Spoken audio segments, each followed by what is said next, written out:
Well, hello everyone. I'm Lauren Thompson, back again to give you all the updates on our fellow Friars. We've had a busy summer and there's plenty of exciting stuff to cover about the season ahead, so let's get started. So this July, we ventured into the western North Carolina mountains for the first time. Based on the feedback, it won't be our last trip.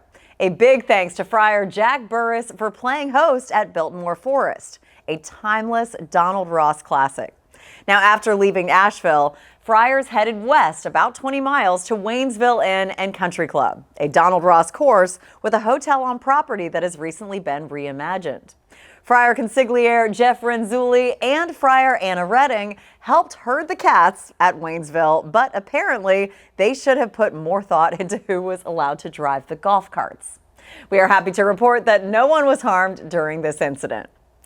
The event featured old-timers like Ken Kirkman, Greg Renicki, Jim Hollenbeck, and Fast Freddie Langton from New Bern, alongside many newcomers like John Klosick and Wiley O'Brien. So things got underway with a fun opening reception and putting contest that included some Greco-Roman wrestling between Friars Captain Emeritus Mike Cross and Jerry Pope. Now, in addition to the overall Friars competition, there was another notable battle taking place. Oh yes, the Weepers Cup was contested twice over the course of 4 days in North Carolina. The Weepers Cup is an ongoing battle royale between old Georgetown roommates Jeff Renzulli and the sharp-tongued Kevin Mahoney. The game is straight match play, ladies and gentlemen, and the loser keeps the cup. He must display it proudly in his home until the next match is set. Upon losing the match, he must drink from the cup. The only other rule is that the cup shall not be washed. So reporting was spotty, but we do know that Jeff was victorious and the cup remains in Asheville, full of Mahoney's tears, no doubt. Pictured here is Kevin holding court with the Weepers Cup. Friar Bob Barnes was unable to play during the trip due to a recent health setback, but that didn't stop him from enjoying time on the course with his daughter Karen. Frequent Friar Scott Mathis took Bob out for a one-hole loop where Bob had a crack at a few shots. From the looks of things, his swing is still in good shape. Meanwhile, the great courses of the Scottish Highlands were the backdrop for a small Friars outing led by Dan and Brian Luton, featuring Friars Barry Goodman, Tom Farrell, David Stone, and Paul and John Peisch. Our friends from Celtic Golf set up this trip of a lifetime, including stops at Cruden Bay, Trump Aberdeen, Mercar Links, Royal Aberdeen, Castle Stewart, Royal Dornoch, and Brora, where they encountered some bovine friends. Now, if you're interested in a 2025 trip to Scotland or Ireland with your group of friends, please contact us and we can work with Celtic to put together what you are looking for. So come and enjoy one of the best cities in the world, Friar style. We have picked the best of the best for this trip. Our dates fall over the French Quarter Festival, which is like the locals' Jazz Fest. Expect lots of live music featuring top bands on multiple stages throughout the French Quarter. We will be staying at the new 4-star Eliza Jane Hotel on the famous Magazine Street, about a 5-minute walk from the French Quarter itself. The hotel is built inside a 19th century warehouse, the former home of the New Orleans Times-Picayune. It has lots of history and charm, just like New Orleans.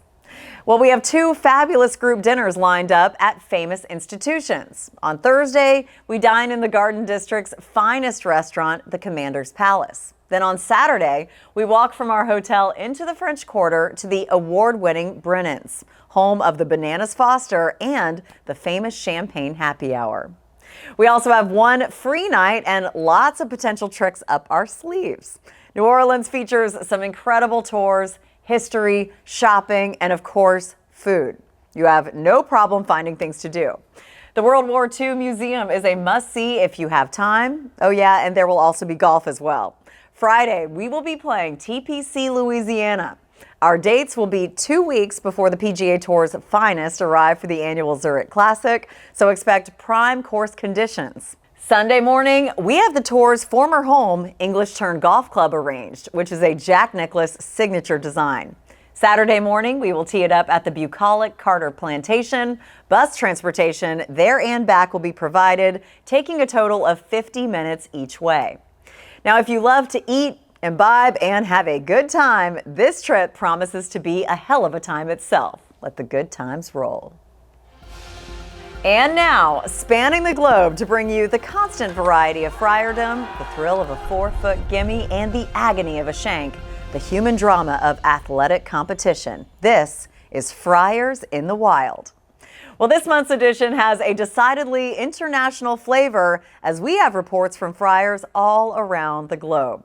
So we begin on a beautiful mountain lake in Switzerland, where Friar Andrew Argandona is seen proudly wearing his friar's gear, no other way to do it, posing with his daughter.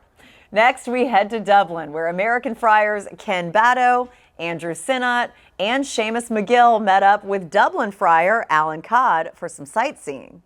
In Scotland, Friar Daniel Kramer kept running into this small gentleman always dressed in black. Upon confronting his stalker, turns out it was the Black Knight himself, Gary Player, ladies and gentlemen. We stay in golf's ancestral homeland, where Friar Mike Geller and his son Will spent 2 weeks on a trip of a lifetime together. Here they are at Royal Dornoch, Donald Ross's home course. Meanwhile, in Park City, Utah, it was Friars Hayes Wood and Don Bostic teaming up for Hayes' member guest at Jeremy Ranch.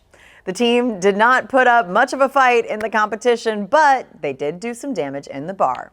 Most importantly, the friendship is still intact. Next, we shift gears a bit to focus on our Friars young pros.